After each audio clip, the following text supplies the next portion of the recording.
Hello everyone, this is honour 90 light. Recently সবচাইতে বেশি request ছিল এই স্মার্টফোনের রিভিউর জন্য। স্মার্টফোনটি কয়েকদিন আগে বাংলাদেশ অফিসিয়ালি লঞ্চ হয়েছে, আপনারা জানেন, এবং এরপর থেকে আপনাদের অনেকের রিকোয়েস্ট ছিল, ভাই অনার 90 নিয়ে তো রিভিউ পেলাম, বাট 90 লাইট নিয়ে আমরা রিভিউ চাই। স্মার্টফোনটি 30 কি বাজেটের স্মার্টফোন, আপনারা জানেন, এবং অফিসিয়ালি বাংলাদেশে যেহেতু পাওয়া যাচ্ছে। বক্স হচ্ছে অ্যাজ ইউজুয়াল অনারের বক্স যেমনটা আমরা দেখি ওরকমই, আর এই হচ্ছে স্মার্টফোন স্কোয়ার বক্সি শেপ, এবং রিয়ার প্যানেলের ক্যামেরা মডিউলটা এর যে বড় ভাই অনার 90 যেটা, ওইটার সাথে কিছুটা মিল রাখছে, তবে ওইটা আরো বেশি প্রিমিয়াম ছিল। অবভিয়াসলি ওটা দামও বেশি, দ্যাটস ওয়াই এটা আরো বেশি প্রিমিয়াম একটা ফিল দিত। বডি ফ্রেম প্লাস্টিকে তৈরি, প্রয়োজনীয় পোর্টস অ্যান্ড বাটন সবকিছু পেলেও এতে হেডফোন জ্যাকটি দেওয়া হয়নি।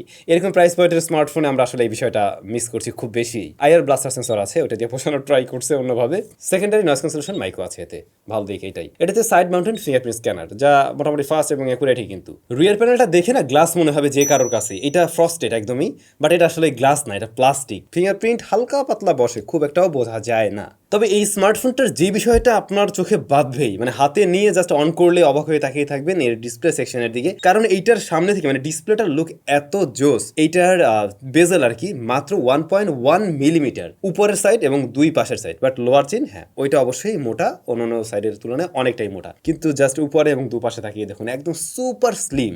এই ফোনের ডিসপ্লে সাইজ 6.67 ইঞ্চ, যা ফুল এইচডি প্লাস রেজলিউশনের। এটা IPS LCD panel, 90 hertz high refresh rate রয়েছে এখানে, এবং 391 হলো এর পিপিআই।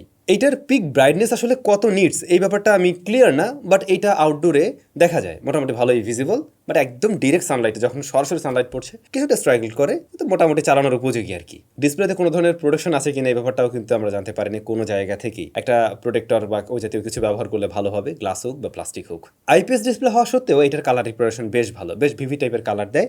সাইড থেকে কোনো ধরনের নেগেটিভিটি আমরা দেখছি না। পাঁচল কাটারটাও মোটামুটি অ্যাজ এ আইপিএস এটা যথেষ্ট ছোট তারা রাখার ট্রাই করছে, যথেষ্টই ছোট আর কি।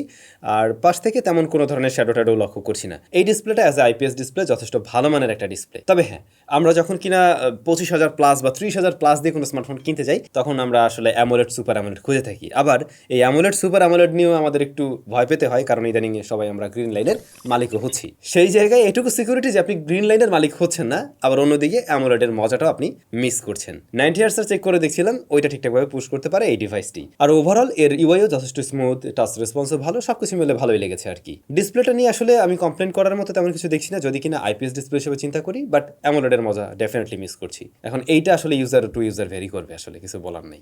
সুন্দর ডিজাইনের এই স্মার্টফোনটার রিয়ার প্যানেলে আমরা তিনটা ক্যামেরা দেখতে পাই, যার মেইন শুটার হলো গিয়ে 100 মেগাপিক্সেলের, পরবর্তী শুটার 5 মেগাপিক্সেলের, যেটা আলট্রা ওয়াইডে ছবি নেবে, আবার ডেপথ সেন্সর হিসেবে এটা ব্যবহার হচ্ছে। এর পরবর্তী শুটার 2 মেগাপিক্সেলের, যা ম্যাক্রো শুটার হিসেবে ব্যবহার হচ্ছে। ফ্রন্ট ফেসিং ক্যামেরা 16 মেগাপিক্সেলের। ডেলাইট কন্ডিশনের ছবিতে আমরা ওয়ার্ম টোন লক্ষ্য করছি, রাইট? মেইন ক্যামেরায় 100 মেগাপিক্সেলের ছবিতে। তো আপনি যদি 100 মেগাপিক্সেল মোডে গিয়ে ছবি তুলেন, সেই ক্ষেত্রে এর ছবি জুম করেও কিছুটা ব্যবহার করতে পারবেন। শার্পনেস ডিটেল মোটামুটি ভালোই আসে, ডেলাইট কন্ডিশনে আমরা দেখছিলাম ডিটেল ভালো ধরে রাখতে পারি, বাট এটা ডাইনামিক রেঞ্জটা আরেকটু বেটার হতে পারতো। 30K বা 35K এর আশেপাশে অনেক স্মার্টফোন পাওয়া যায়, তাদের সাথে কম্পেয়ার করতে গেলে ডাইনামিক রেঞ্জে কারো থেকে সমান, কারো থেকে একটু পিছিয়েও থাকছে আর কি, এরকম একটা অবস্থা। এবং শ্যাডোতে আমরা ডিটেলের পরিমাণ একটু কম দেখছিলাম। একই সাথে লো লাইটের দিকে এটার ছবি কিছুটা কন্ট্রাস্টিভ হয়, আবার সফট করে দিচ্ছিল অনেকটাই। নাইট মোড আছে, ওটা অন করে নিলে একটু বেটার রেজাল্ট পাবেন, যেমনটা দেখুন একটু আলো বাড়িয়ে দিচ্ছে, তারপর মোটামুটি শার্পনেস ডিটেলে রাখার ট্রাই করে, বাট স্টিল ডিলাইটের তুলনায় অনেকটাই পিছিয়ে থাকবে, এটা খুব স্বাভাবিক ছিল। তবে যে বিষয়টা নোটিসেবল ছিল, এর কালার রিপ্রোডাকশনটা ছিল ক্যামেরার অলমোস্ট ন্যাচারাল টাইপের। আলট্রা শুটারটা আসলে মেইন ক্যামেরার সাথে কম্পেয়ার করতে গেলে অনেকটাই পিছিয়ে থাকবে, হ্যাঁ অনেকটাই। 5 মেগাপিক্সেল আলট্রা শুটার খুব একটা আহামরি লেভেলের কাজের কিছু ছিল না। একেবারে প্রপার লাইট দিতে পারলে এইটার ছবি হয়তো আপনি মাঝে মধ্যে কাজে লাগাতে পারবেন, কিন্তু এখানে আমরা ডাইনামিক রেঞ্জটাতে অনেকটাই পিছিয়ে থাকতে দেখছি। তারপরে এক্সপোজার ব্যালেন্স করতে গিয়ে একটু হিমশিম খাচ্ছিল। এক্সপোজার ব্যালেন্সে আমি অবশ্য মেইন ক্যামেরায় একটু ইস্যু পেয়েছিলাম। এই তো আলট্রা শুটারটা দিয়ে একদম যদি পারফেক্ট লাইট দিতে পারেন, সবকিছু ঠিকঠাক আছে, আর অনুকূলে থাকবে, তখন গিয়ে আপনি মোটামুটি চলনসই ছবি পাবেন। ম্যাক্রো শুটার আছে, ওটাও অ্যাজ ইউজুয়াল রেজাল্ট দেয়। পোর্ট্রেট মোডটা আবার ভালো লাগবে অনেকের কাছেই হয়তো। এজ ডিটেকশন মোটামুটি ভালোই, ব্যাকগ্রাউন্ড ব্লাস্টনেসটা খুব একটা আর্টিফিশিয়াল লাগেনি, বাট ব্যাকগ্রাউন্ডে অনেক বেশি আলো চলে আসলে একটু ওইটা ব্যালেন্স করতে গিয়ে প্যারা খাচ্ছিল এই স্মার্টফোনটি। ক্যামেরাতে আরেকটু ইমপ্রুভমেন্টের সুযোগ ছিল, যেহেতু এটার দাম 31,999 টাকা। এই বাজেটে কিন্তু আরও অনেক ফোন পাওয়া যায়, বাট অফিসিয়াল কম্পেয়ার করতে গেলে ডেফিনেটলি এটা ভালো পজিশনে আছে, কিন্তু আনঅফিসিয়াল ডিভাইসের সাথে কম্পেয়ার করতে গেলে এর থেকে বেটার রেজাল্টের ক্যামেরার ফোন আপনি পাবেন। ফ্রন্ট ফেসিং ক্যামেরাটা আবার একটু দেখছিলাম ওয়ার্ম টোনে ছবি দিচ্ছে, এইটার ছবি ম্যাক্সিমাম মানুষের কাছে ভালো লাগার কথা।